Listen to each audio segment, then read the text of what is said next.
Dinesh MN एक press conference कर रहे हैं, सीधे आपको दिखाते हैं।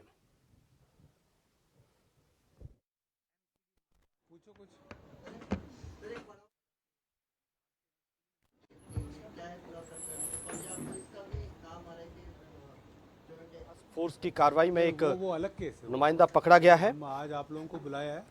एक तो इस रोहित गोदारा गैंग के जो दो मुख्य जो साथी है उसमें एक अमरजीत बिश्नोई है, दूसरा वीरेंद्र चारण है।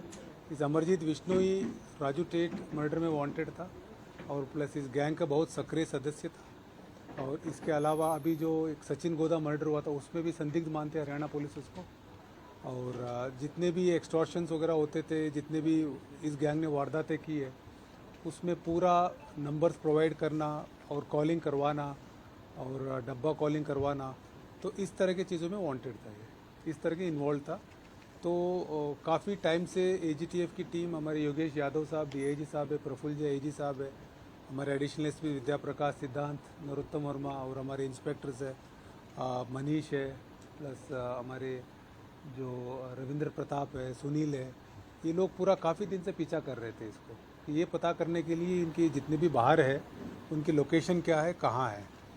तो इनके सबसे बड़ा चैलेंज था कि ये पता करना कि इंडिया में है या नहीं है और विदेश में तो भी कहाँ है। तो हमारी टीम ने जब से पिछले 7-8 महीने से हम लोग इस गैंग के जितने भी जो सपोर्टर्स हैं उनको पूछताछ करना, उनका मोबाइल चेक करना, उनको अरेस्ट करना, उनकी इंट्रोगेशन करना, ये लगातार कार्रवाई चल रही थी। इसी बीच में हमारी टीम को पता चला कि इटली में है और उस सूचना को हमने डेवलप किया तो पता चला कि एक त्रपानी एक सिटी है, सिसिली है। सिसिली एक टापू है, एक आइलैंड है, वहाँ एक त्रपानी एक छोटा सा कस्बा है, 50,000 की आबादी है, वहाँ इसकी होना पता चला। और इसके अलावा ये भी पता चला कि वहाँ किस एड्रेस में रह रहा है। ये सब पता चलने के बाद हमारे योगेश यादव के नीचे एक हमारी एक इंटरपोल की एक हमारी टीम है। जैसे इंटरपोल मतलब जितने भी जो बाहर की जो एजेंसीज के साथ संपर्क साधना, उनको बाहर वालों को, क्रिमिनल्स को लाने के लिए जो सीबीआई के थ्रू हम प्रोसेसेस भेजते हैं, उन सब के लिए हमने ये कोशिश किया। तो उसके बाद सबसे पहले एक इंटरपोल रेफरेंस होता है, इंटरपोल रेफरेंस भेजा गया। उसके बाद इसके रेड कॉर्नर नोटिस निकलवाया गया और निकालने के बाद एग्जैक्ट स्पेसिफिक सूचना जब सीबीआई के थ्रू, इंटरपोल के थ्रू इटालियन अथॉरिटीज़ को हमने भेजा है, तो उसके बाद 8 तारीख जुलाई को एक त्रपानी सिटी है, वहाँ इसको वहाँ के हमारी जो इंटरपोल के रिक्वेस्ट के बेसिस पर रेड नोटिस जो निकला हुआ था उस बेसिस पर उसको त्रपानी पुलिस ने अरेस्ट किया। अरेस्ट करके सीबीआई के थ्रू हमें इन्फॉर्म किया है। सर, इसके ठहरने का, खाने पीने का ये इंतजाम कैसे हो रखा था? वो अभी वहीं रह रहा था एक बार वहाँ, क्योंकि हमारी टीम के कोई मेंबर ने उससे अभी तक पूछताछ की नहीं है। अभी जस्ट हमें यही सूचना मिली है कि हमारी रिक्वेस्ट पर त्रपानी पुलिस ने अरेस्ट किया है।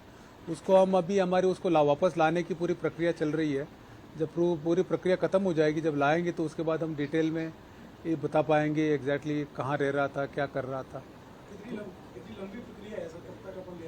ये प्रक्रिया थोड़ा लंबी है, हम एग्जैक्टली टाइम नहीं बता सकते इसमें। इंटरपोल के थ्रू उसके बाद हमारी जो एक्सटर्नल मिनिस्ट्री है वो इन्वॉल्व होगा और तो उसको हम केस आर्ग्यू करना पड़ेगा, उसके बाद हम ला पाएंगे इसको। सर, इसमें अभी आप बता रहे थे कि सारी प्रक्रियाओं में इसका इन्वॉल्वमेंट है। हाँ, लॉरेंस बिश्नोई गैंग या रोहित गोदारा की एक्सटॉर्शन से लेकर के और जितनी भी क्राइम हो रहे हैं, तो इसके अलावा अगर मान लीजिए इसको आपने गिरफ्तार कर लिया तो क्या रोहित गोदारा अब दोबारा से किसी को धमकी दे सकता है या नहीं दे सकता? नहीं, वो तो दे ही सकता है।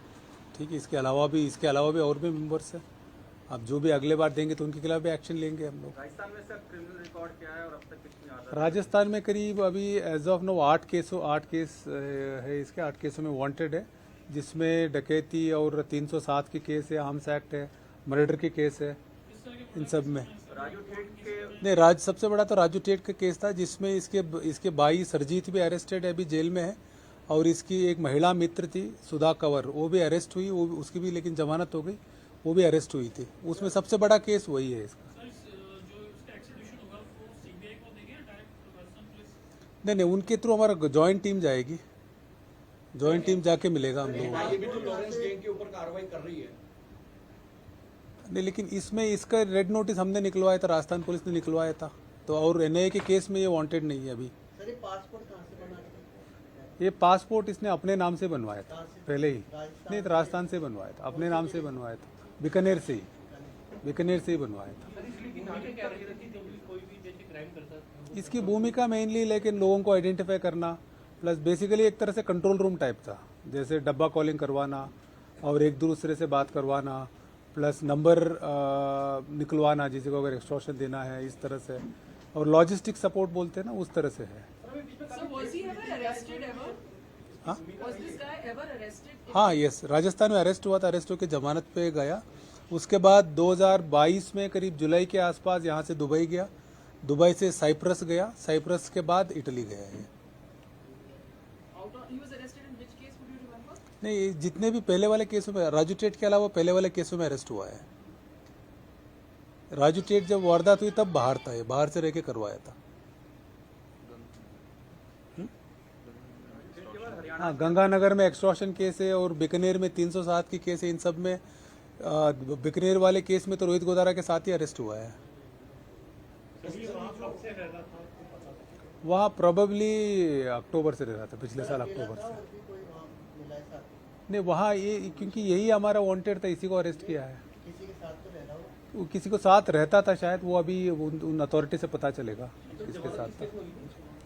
इसकी जो पुराने केसों में जमानत हो गई थी, पुराने केसों में हो गई थी, लेकिन अभी राजू टेट में अरेस्ट ही नहीं हुआ है। इसका सबसे बड़ा केस राजू टेट का ही है। ये सर जो गोल्डी बराड़ और लॉरेंस बिश्नोई है, हाँ। क्या उनके निरंतर संपर्क में था, ये वहाँ इटली में लेकर के उनसे बातचीत होती? नहीं, ये बेसिकली रोहित गोदारा इन सबके संपर्क में था ये।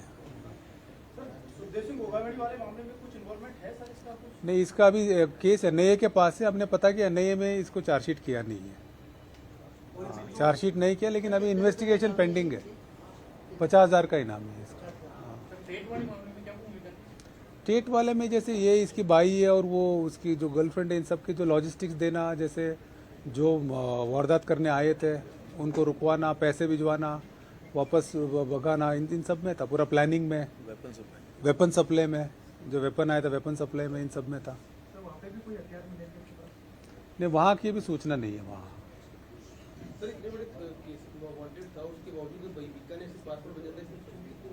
नहीं, पासपोर्ट पहले ही बन गया था, बहुत पहले बन गया था पासपोर्ट। अब ऐसा नहीं है कि अभी 1-2 साल पहले बना है, उससे बहुत पहले बन गया था पासपोर्ट। जैसे हाँ, सचिन गोदा वाले हरियाणा का मर्डर हुआ तो उसमें भी संदिग्ध है। नहीं, ये जैसे आप जानते हो, जैसे हमारे सुजानगढ़ है, बीकानेर है, काफ़ी युवा है ना, पहले ही पासपोर्ट बनवा लेते हैं बाहर जाके काम करने के हिसाब से।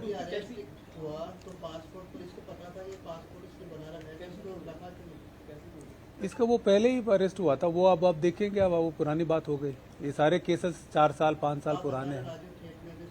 नहीं, राजू टेट में तो बाहर था ना उस टाइम में, ये यहाँ नहीं था। जब राजू टेट वारदात हुई उससे 3-4 महीने पहले चला गया था ये।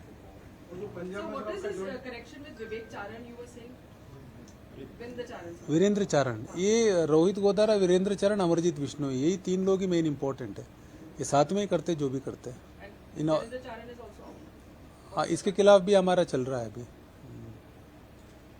सर गोगावली वाले मामले में वीरेंद्र चारण की सबसे बड़ी भूमिका थी और बताया था कि पूरा ब्लूप्रिंट जो था वो अमरजीत ने और इन दोनों ने ही तैयार किया था पूरा। एक्चुअली वो इन्वेस्टिगेशन एनआईए के पास चला गया ना, इसलिए हम कमेंट नहीं कर सकते कि अमरजीत की क्या एविडेंस है। तो वो तफ्तीश कर रहे होंगे, अभी चल रहा है, 173 में पेंडिंग है। नहीं, वो एक्चुअली टीम शुरुआत में थी 2-3 दिन, उसके बाद तो वो टेकअप करने के बाद है ना, वो इन्वेस्टिगेशन चार्जशीट वगैरह उन्होंने ही किया है। एक तो हरियाणा में शायद था। नहीं किया है। हम लोग ही पीछा कर रहे हैं। काफी लोगों के हुआ, मैं नंबर नहीं दे सकता हूँ। ठीक है, हाँ। नहीं, लॉरेंस गैंग से संबंधित नहीं, काफी लोगों के खिलाफ हुआ है। नहीं, वो ठीक नहीं है, ऑपरेशनली ठीक नहीं है। जो पंजाब में सर आपका जॉइंट ऑपरेशन हुआ है, वहाँ के डीजीपी ने ट्वीट किया है। हाँ। नहीं, वो अभी हमारे हरियाणा कौन से थे